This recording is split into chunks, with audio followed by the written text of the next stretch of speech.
Okay, good afternoon. Welcome to CS61A session 2. That's Jordy. He's head TA. If you have a problem, talk to him, not me. There you go. Okay, so apparently something I said last time started a huge panic, and like half of you showed up at the Self-Pay Center wanting to know about 3S. And I'm trying to figure out what it is that I said that's different from every other time. And I can't think of anything. What I did say was, if recursion, that example up there we looked at that's recursive, is new to you, then you don't have the programming prerequisite. But I'm really surprised if so many more people this semester than usual haven't seen recursion before. So if you have seen recursion before, but it's just that the course is going fast, well, the course goes fast. You have to get used to that. So try not to panic. What you do is like do this week's reading, do this week's homework. If you don't understand something, ask for help. And then if you're feeling lost, then panic. Okay, who still doesn't have a computer account? Good. Okay, ergonomics. Right now, as we speak, on the computer science education mailing list, there's a big discussion going on about computer ergonomics because apparently a lot of people your age are reporting wrist problems. How many people have wrist pains regularly? How many people have wrist pains sometimes? Okay, that's serious. Speaking as an old guy with problems in this respect, it is way, way easier to not get repetitive stress injury in the first place than to fix it later. So the first twinge of wrist pain that you have, go over to Tang and see a doctor about it and change the way you work on computers. We, the world, think that mostly people your age who have wrist problems, it's because of video games, not because of computer programming. But the same principles apply. The most important principle is take a break every half hour, every 20 minutes, something like that. Other important principles, there's actually 2 pages of ergonomic stuff at the back of Course Reader Volume 2, which you should read. Take that as homework. But one thing is, how many people use a laptop as your main computer? Wow, okay. Laptops are an ergonomic disaster because either the screen is too low or the keyboard is too high. So, I mean, that's okay for, out in the field like this. But when you're at home working on your computer, you guys with laptops should invest in at least one of an external keyboard and an external monitor. You can get external keyboard and then put your laptop up on top of a cardboard box upside down on your desk so that your eyes are pointing straight ahead. Or put a monitor on a cardboard box and have the keyboard down at your table so that your arm, the top part of your arms are up and down and the next part of your arms are horizontal, and this is more or less a right angle, a little bit more than a right angle. So anyway, ergonomics, and do wrist exercises and stuff like that. Please don't develop repetitive stress injury. It's a really bad idea. Okay, last thing of this sort. Last time, understandably, about 1 million of you came rushing up to the stage at the end of class to ask questions. That's really not a good idea because there's another class coming in. I'm in a hurry to get things put away and get out of their way, and I get kind of snappy with you. So there's 2 kinds of questions. If what you have is an administrative question, like can you sign my form or something, come to my office. That'll be better, because there I can look you up on the computer and see what your situation is and all that. If you have an intellectual question, stick your hand up in class and ask it. There's 2 reasons, I think, that people don't do that. One is those of you who were brought up polite to your elders are afraid that I've made a mistake and you don't want me to look bad. So it's okay. If I have, in fact, made a mistake, which does happen, once every other semester or so, I would much rather that the whole class hear about it than that you all go away thinking the wrong thing or being confused because what I said didn't make sense. So if you think I'm wrong about something, stick your hand up. The other reason people are afraid is they think they're going to ask a stupid question. So here's the story about stupid questions. What's the very worst thing that can happen because you stick your hand up and say something stupid in class? Here's what it is. You stick your hand up, I say, yes. You say something really stupid. I give you a sarcastic answer. Everybody laughs at you, and you feel like an idiot. Okay, that's the worst thing that can happen. Doesn't that happen every evening in the dorm anyway? Whereas, what if you don't stick your hand up and ask the question or say the stupid thing? What's the worst that can happen then? Well, you go on not understanding whatever it is, you fail the course, you drop out of school, and you spend the rest of your life on Telegraph Avenue asking for change. So it's really worth asking the question during class instead of coming up afterwards to ask it. Okay, on your homework, yeah, your name, your login, your TA's name. I said this, I think, last time, but let me say it again. The physical piece of paper that you turn in for homework 1 is the way that each reader knows which students he or she is responsible for grading. So if we can't figure out who you are from the piece of paper, nobody's going to grade your homework. And that's another way to flunk the course. So that's important. Do all that stuff. Okay. Pig Latin. Just one more time quickly. The crucial point here is that this is a recursive call. We're calling the same procedure that we're writing. How can that work? Well, the right way to think about recursion is this. Inside the computer, there are a lot of little people. That's how computers work. And each little person is an expert on doing something. So we have, member question mark experts and but first experts and word experts and if experts, and we have Piggle experts. And when you make a recursive call, what you've done is you hired Peter to do Piggle of scheme, and Peter hires Paula to do Piggle of schemes, and Paula hires Paul, who hires Pamela, right? And each little person has its own idea of what the task is. And finally, one of them has a task where the word starts with a vowel, and then that one reports back to the previous one, who reports to the previous one, and so on. So that's the way to think about recursion, and then it doesn't seem like you're cheating. What you don't want to do, this is really, really important, anytime the words go back appear in your head, as in you say Piggle down here and it goes back to the beginning, root that out. If you think like that, you're not going to understand recursion, you'll be confused, and your life will be a wreck. Okay, the other thing I said about this example is that if is a special form. That's important because when we get to the base case, namely PL done returns true, we want to compute this non-recursive thing, and we don't want to compute this recursive call. Whereas if we're an ordinary procedure, the way scheme handles procedure calls is first it evaluates all the sub-expressions. So it would do the recursive call before it realized that we're down at the base case. So if has to be a special form so that only one of the two branches is actually taken. Okay? That's sort of where we left off last time. Now,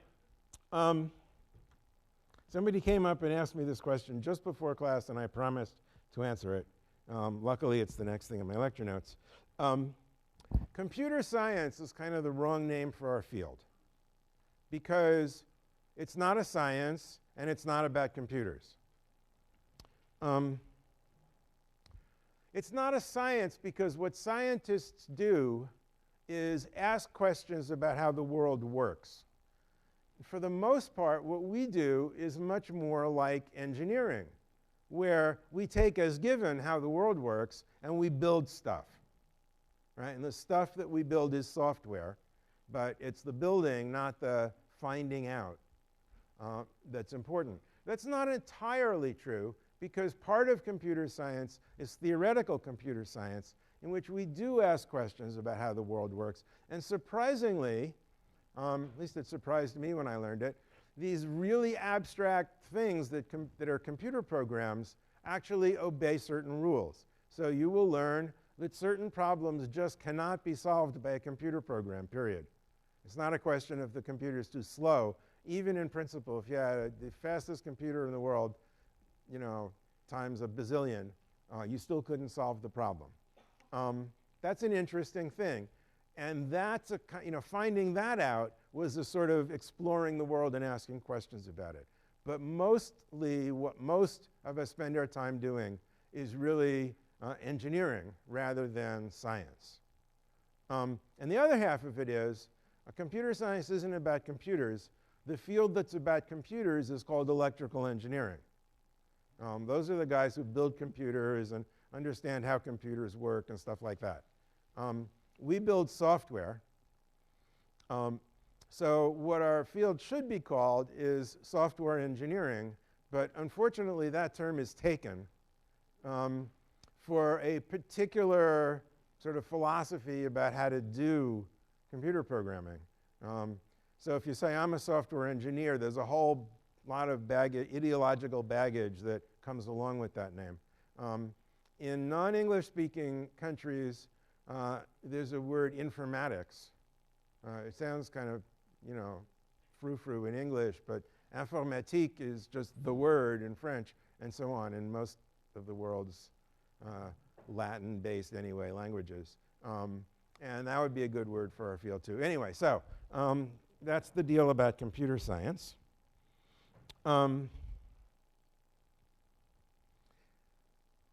So what exactly is it? Why do we need a whole field about this? When I was an undergraduate, there was no such thing as a computer science major. So I was a math major, and some of my friends were double E majors, and that basically was the choice that you had if you were a geek, you know. There wasn't computer science. And, you know, we wrote computer programs anyway, and we just sort of forged ahead and did it. And the deal is, this is kind of a secret, so don't tell anybody, but computer programming is like the easiest thing in the world that people get paid a lot of money for. Computer programming is so easy as long as the program that you're writing is small, so that it can all fit in your head at once. Which is how it used to be in the old days, you know, because computers were small. And they were big physically. They took up a whole big room, but they were small in capacity. And so you could fit your whole program in your head. And they hadn't invented window systems yet, which helped a lot. But once you're writing a big program,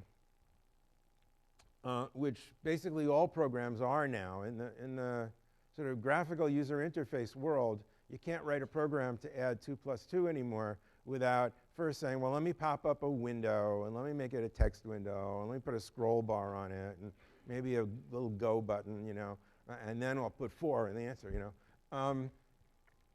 So programs are all big and complicated, and what computer science is about is the control of complexity. Okay, so another thing you could call our field is complexity engineering. And how do we do this control of complexity thing?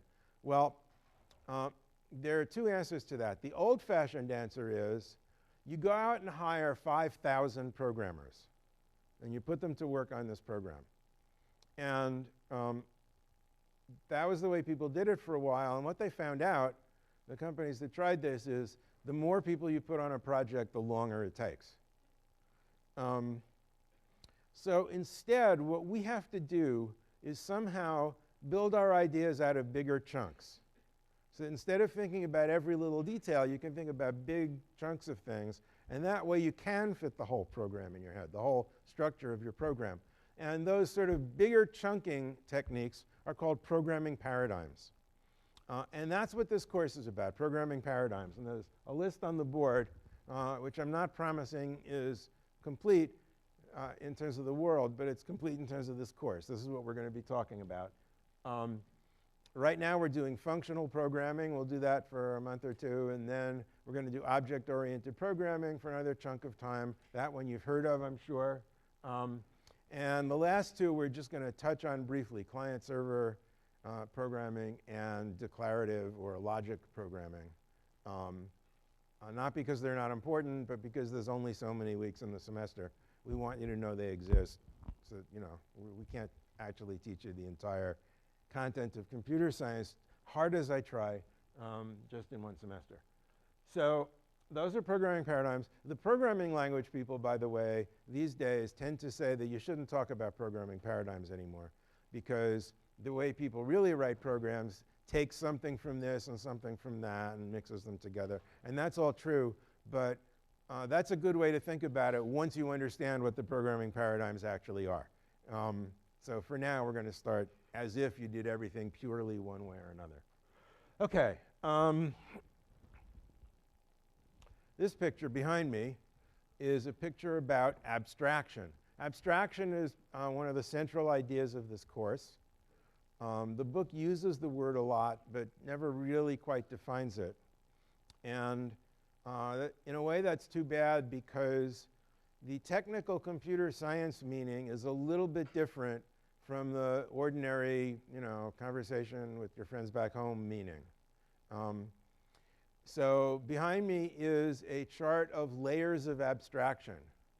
And at the top, we're writing an application program, and we do that in a higher level language, of which Scheme, our language this semester, is an example. High level languages are implemented in terms of lower level languages. Low level is not an insult. It's not high is good, low is bad. It's a low level language is one that keeps the way the computer actually does things in your consciousness. So you're really thinking about, okay, where exactly is this in memory? Things like that. Whereas a high level language tries to hide all that under the rug and let you think only about the problem you're trying to solve. That's the difference. A lot of you will spend a lot of time working in Java, which is a kind of medium level language. It's high in some ways and low in others. So these aren't rigid boundaries.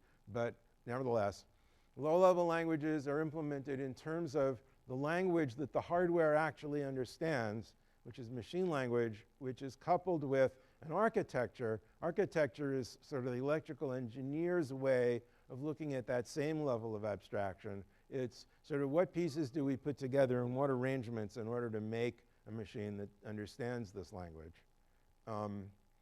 So they talk about things like, well, there's the memory over here, and here's the arithmetic unit, and so on. Those things are done in terms of logic gates, which are circuits that compute Boolean functions, true-false functions. The reason those true-false functions are so important in building computers is that you can represent a true-false value on one wire.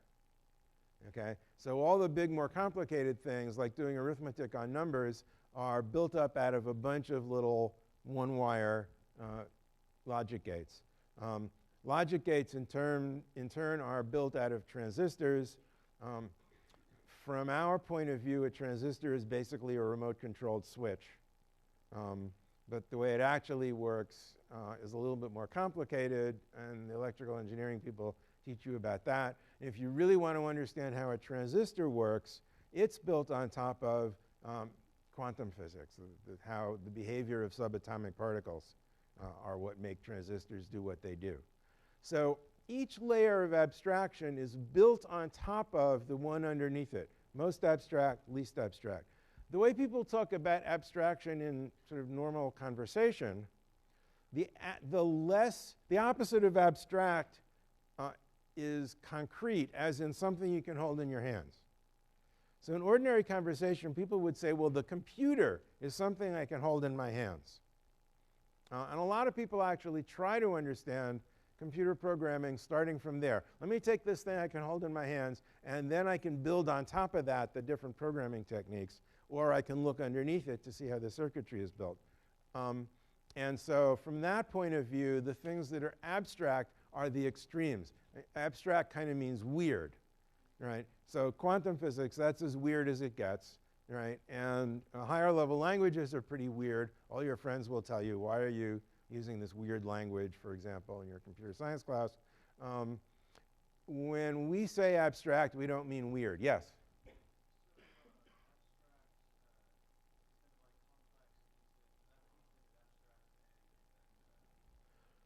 Yeah, abstract means built on top of other pieces. Okay, so we take pieces, we put them together. We actually don't use abstract that much as an adjective. We talk about an abstraction, which is a way to take little pieces and put them together into bigger chunks that we can then treat as black boxes. Okay, so the standard example people always use is under the hood of your car. What is there? There's like little hunks of sheet metal and little hunks of metal curlicues and stuff. But you don't ordinarily think of it that way. You take a bunch of those things and put them together and say, this is the engine, right? This is the alternator. This is the transmission. That's what we're doing in abstraction, is we're making big pieces out of smaller pieces. Does that answer what you're...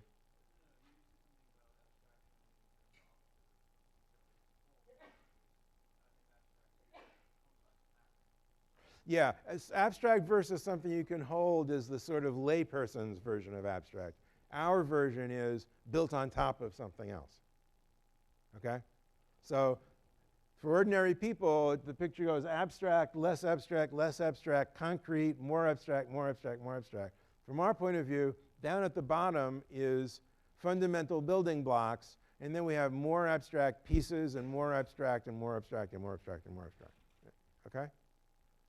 All right, talk to me later if I'm not getting your question. Okay. Okay, that's my writing on the chalkboard for today. Oh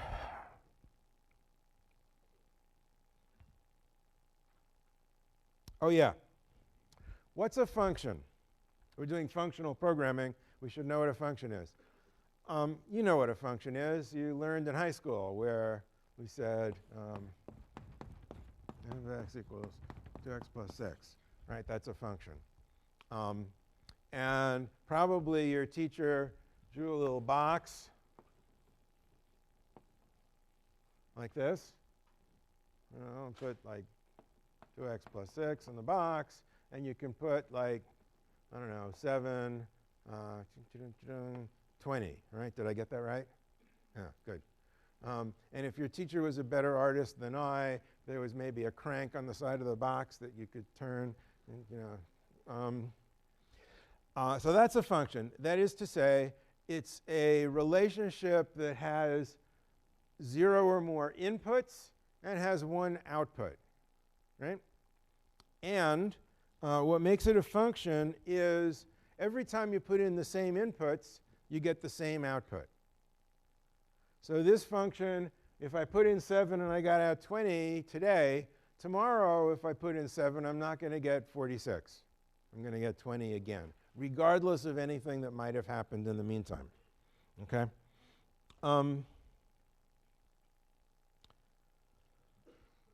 So why does that matter so much? Why is the idea of function important to us? And the answer is twofold. One is functions are pretty well understood by theoreticians, and it's easy to do reasoning about a computer software system that's built functionally. So we can prove theorems about functions and stuff like that. That's one reason. The other reason is these days, computers are doing more than one thing at a time. That's always been true because of time sharing, that the computer would run your program for 1/10 of a second and then run a different program for 1/10 of a second and so on. Now it's especially true because you buy a computer and inside the box there's 2 or 4 or 8 processors in one chip. right? They're called multi-core processors. They do that because for like 4 or 5 decades, every year they made the computers faster, and they're pushing limits, not really fundamental speed of light kind of limits. The one that we're pushing on right now is temperature. So it turns out the faster you make a circuit, the more heat it generates. And we're at the point where the little chips melt if we try to make the computers run faster. So instead of that, we make the computers run a little slower, but we put bunches of them in one chip because they are getting better at cramming more circuitry into the same amount of space. So if your program is doing a bunch of things at once, and if the behavior of this piece of the program depends on what some other piece is doing, you can get in trouble. Later on, we're going to look in more detail about the nature of that trouble. But for now, the important thing to understand is if your program is entirely made of functions, this function, by definition, doesn't care what the rest of the program is doing. There's nothing about the sort of larger state of things in the computer that affects the fact that this function applied to 7 gives the answer 20.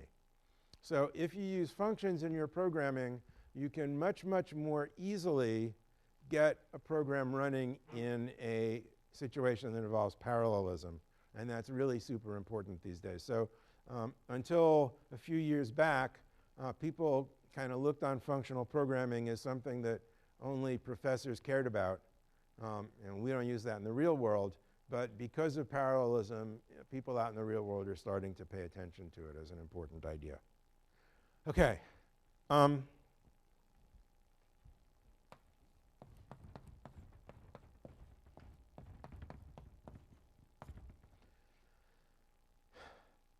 OK, take a vote. Question is, are f and g the same function or different? Who says the same? Who says different? Some of each. OK, trick question. We are going to say they are the same function,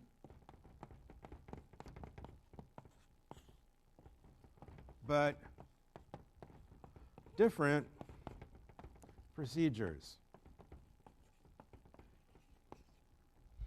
They're the same function because a function doesn't really care what's inside the box. It cares if I put in 7, what answer do I get? And it's 20 for both of these, right? And the same for any other value of x that you put in. So as a function, they behave the same way. A procedure is a sequence of steps for computing a function. F says, take the argument, multiply it by 2, then add 6. G says, take the argument, add 3, then multiply by 2. So it's a different sequence of steps, different procedures that compute the same function. Inside the computer, there aren't really any functions. There's only procedures. Okay? So the way we represent a function in a computer program is to provide an algorithm, a sequence of steps, for computing that function. Because of that, it's kind of like what I said about the different kinds of names for arguments last time. Because of that, almost always, I will use the words function and procedure as if they meant the same thing. But every once in a while, it's important to call attention to the difference. And I'll say, well, these are the same function, but they're different procedures, or something like that. And you'll understand what I meant. Yes?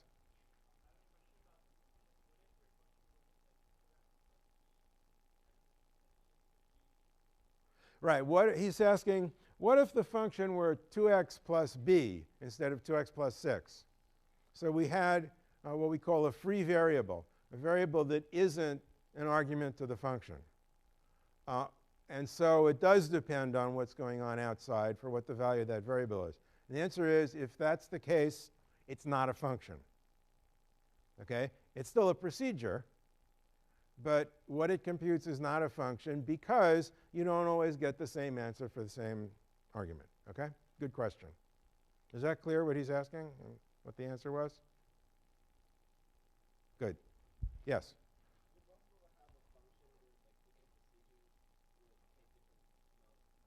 Ah, could there be a function for which different procedures take different amounts of time? Yes, absolutely. We're going to talk a little bit about that in 2 weeks.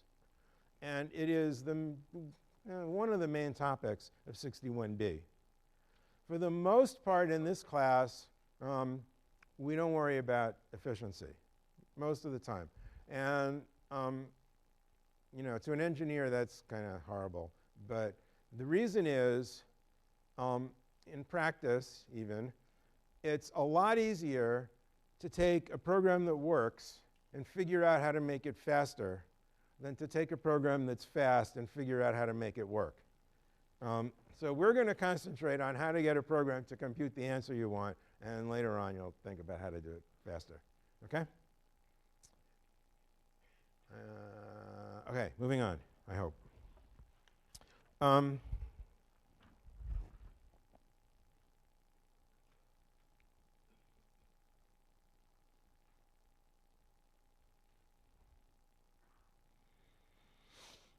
Okay, who knows how to play Buzz? Not very many people. God, you never had childhoods or something. Okay, so you're sitting around the campfire, right? Waiting for your marshmallow to get hot. And you start counting. But if the number that you're up to is divisible by 7, you have to say Buzz instead. And if it has a digit 7, you have to say Buzz instead. All right? Okay, go. Psst. You. 2, 3. Buzz. Good.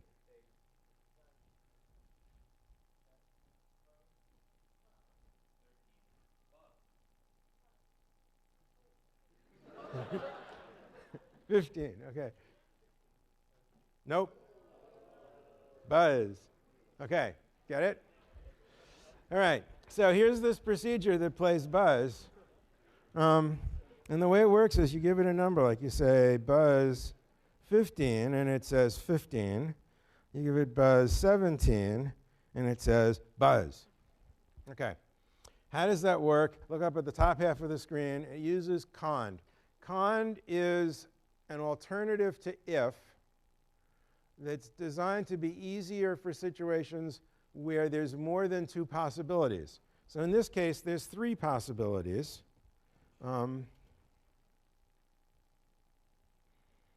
Represented by this cond clause, this cond clause, and this cond clause, those 3. Okay? So what's a cond clause? The reason I want to take a minute to talk about this is that the notation, boy, we're running slow, is a little unusual. I remember I told you last time there are a handful of situations in which parentheses means something other than call a procedure. And this is one of them. So the way it works, you say cond, and then a clause, and so on, however many clauses there are. Those are ordinary parentheses, but what's a clause? A clause is parenthesis, a test, and an action.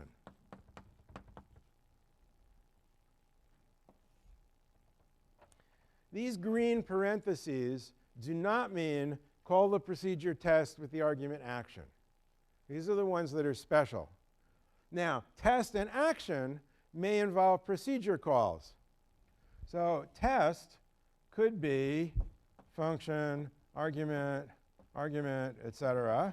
And action might be, typically is, in fact, function, argument, etc. So when you combine all of this and collapse it into one thing, you see cond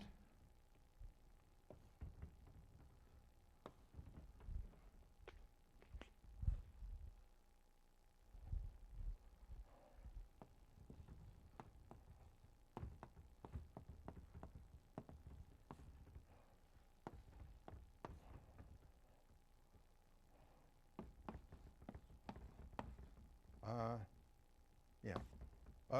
Nope. Green.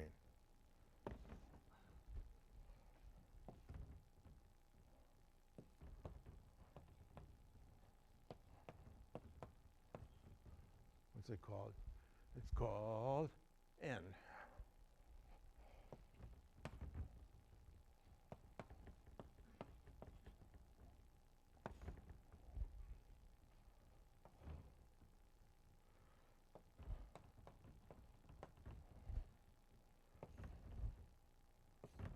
Okay?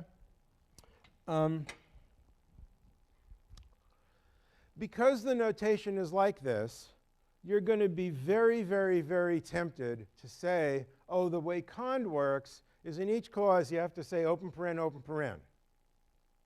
Okay, it's like they're double parentheses are in a cond clause. Please don't think like that. You have to think of the green parentheses as special, and then this parenthesis that comes right after it is a plain old scheme procedure call parenthesis. Okay? Any questions about that? Yes. Yes, cond is a special form. And the way it works is it starts with the first clause, evaluates the test. If the test is true, then it evaluates the action part, and it's finished. Whatever action returns, the whole cond returns, and it never looks at the other clauses. If the test returns false, we go on to the next clause, do the same thing. And then at the very end, this word else here, maybe I should have drawn that in green also. It's what's called a keyword. It's not the name of a procedure or anything. It only is meaningful inside a cond clause. And basically, you can think of it as meaning true. So it would work perfectly well if they just had a variable named x whose value was true. Because this test always succeeds. So if none of the other things work, then we do that. So the order of clauses within a cond matters. You have to, for example, if you're doing base cases for a recursion, the base case tests have to come before the thing that does a recursive call. Otherwise, you won't find out that it's the base case. Yeah?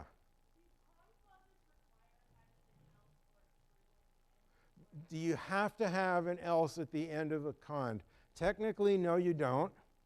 If you don't, the return value is, it says in the standard, unspecified, which means every scheme system does something different.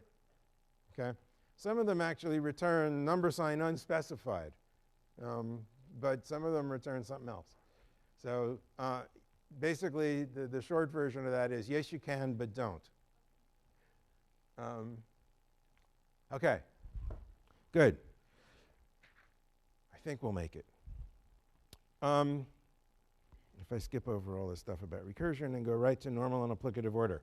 So remember I said that when we do a procedure call in scheme, step one is evaluate all the sub-expressions so that you turn actual argument expressions into actual argument values. And then we give the procedure the actual argument values by substituting the values for the formal parameters in the body of the procedure. So that way of doing things is called applicative order. That's what scheme does. It's not the only way of doing things. There are bunches of rules you could have. Another important one that we're going to be revisiting later is normal order evaluation. In normal order, when you call a procedure, you take the actual argument expressions and substitute them into the body. And we don't ever actually evaluate anything until you call a primitive. So your procedure calls a helper procedure that calls a helper procedure that calls plus. That's when the arguments get evaluated. Okay? So I'm going to, whoops. I'm going to load in a little scheme interpreter.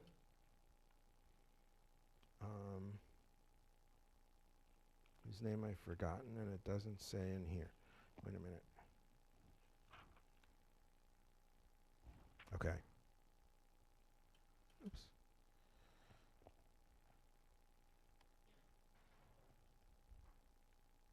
order. Okay. So I'm going to define a couple of functions just like in my lecture notes. Oh, it does say. I just missed it. I'm blind. Def is like the define for this special scheme system that I'm about to show you. So pretend it says define. So f of a and b is plus g of a, b.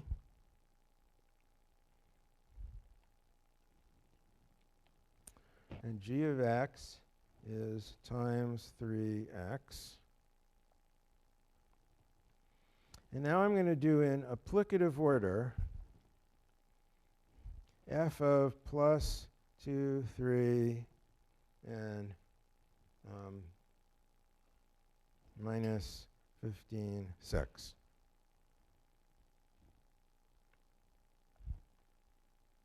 Chung. All right. So what happened? Up at the top here is the actual expression that I typed in, and we're going to watch the process of evaluation as it happens. So in applicative order, what scheme actually does, we start by evaluating the argument subexpressions. So I evaluate plus 2, 3, and that's actually complicated too. We have to evaluate plus sign and evaluate 2 and evaluate 3, but those things are easy, and so we finally get 5. We evaluate 15 minus 6 and get 9, and now we take the actual argument values and call f with those values. So first evaluate the argument subexpressions, then call the function.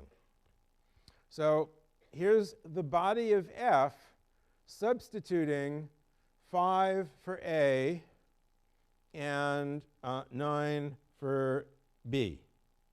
Let's see, can I get the definition of f up here? Yes, I can. So here's f of a, b is plus g of a, b.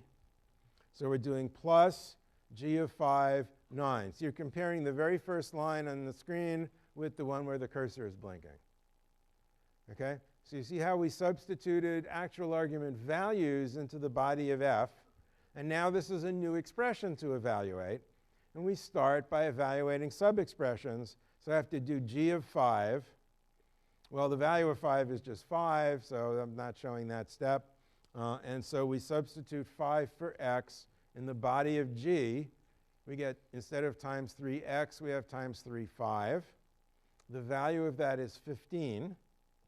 And finally, we can add 15 to 9 and get 24. And here's the answer, 24. OK? Now we're going to do it again in normal order, the same thing.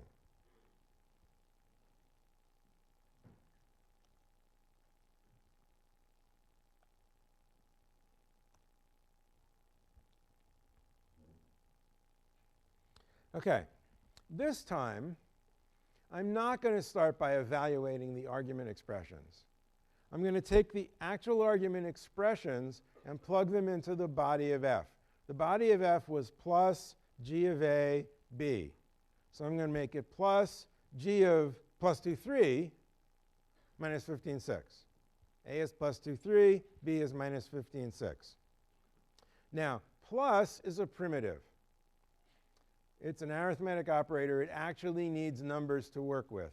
So at this point, I'm going to evaluate argument expressions. The first one is g of plus 2, 3. G is not a primitive, so following the normal order rules, we take the actual argument expression plus 2, 3, substitute it for x in the body of g. We get we get times 3 plus 2, 3. Times is a primitive, so now I figure out what plus 2, 3 is. It's 5. We do times 3, 5. That gives 15. Minus 15, 6 is 9. 15 plus 9 is 24. I get the same answer in a different order. OK? So if we get the same answer, what difference does it make? Well, here's a case where it makes a difference.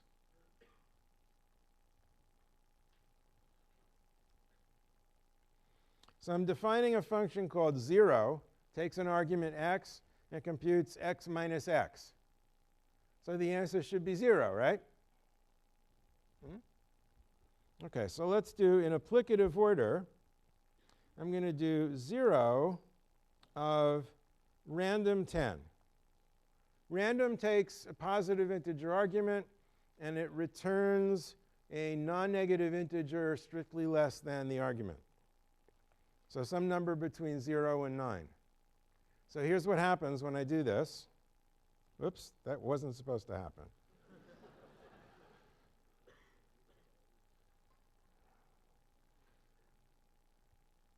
Oops.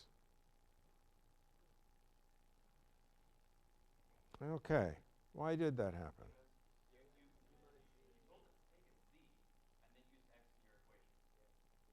Oh, whoops. All right, never mind. Let's just start again. Def 0, I said z here? Yeah. Oh, OK. Minus z. Thank you. That's interesting. All right. Applic of random 10.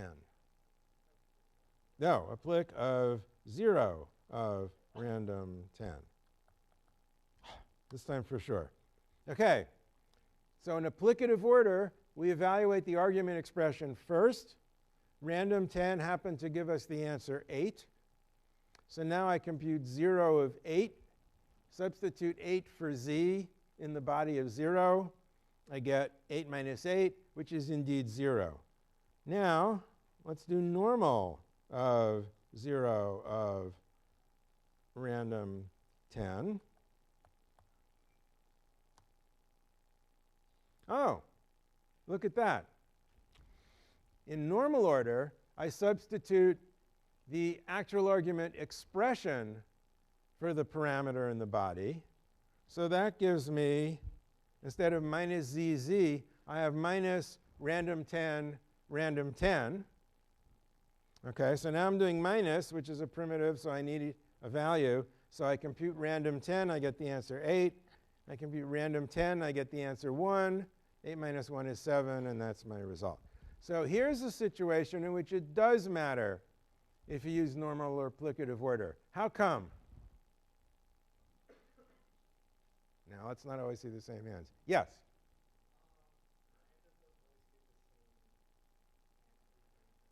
Yeah, random doesn't always give the same answer every time you call it. Or in other words, random is a procedure that is not a function. Right? The answer to, you call random with the same argument, you don't always get the same answer. So it's not a function. This is just one example, but it generalizes, it turns out.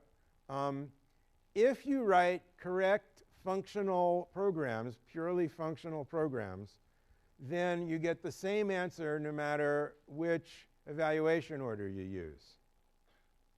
If you do something that isn't functional, then all of a sudden it matters what order things happen in inside the computer. OK? So again, we're going to come back to normal order. We'll see uses for it later on. But for now, the takeaway point is that functional programming protects you from having to think about what's going on when inside the computer. All right, see you Monday.